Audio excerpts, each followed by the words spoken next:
I appreciate that there's a modicum of desperation going on in this during the Civil War of it all. He's like, man, we need backup and who's available and all that. And he kind of got a lead on a prospect, kind of like a baseball scout. Um, and then, fortunately, he just develops this belief in Mr. Parker.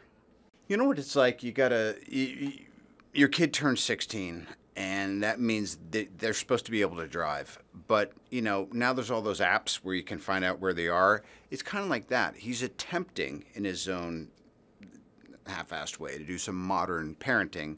And also, the stakes are a lot higher than are you going to get a ticket or be an offender bender. I mean, lest we forget, he pulled Peter Parker into life and death situations shortly after meeting him just a year or so ago.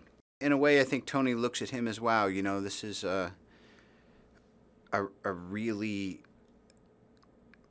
capable he's got a good moral psychology. He doesn't have the limitations that Tony was born into by being in this military-industrial complex family.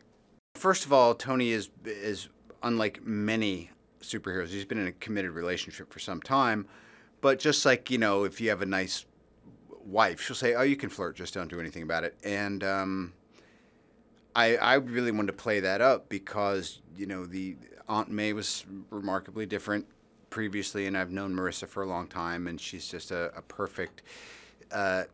You look at the way that Spider-Man::Homecoming is cast, it tells you everything you need to know about what a fresh start this franchise is getting.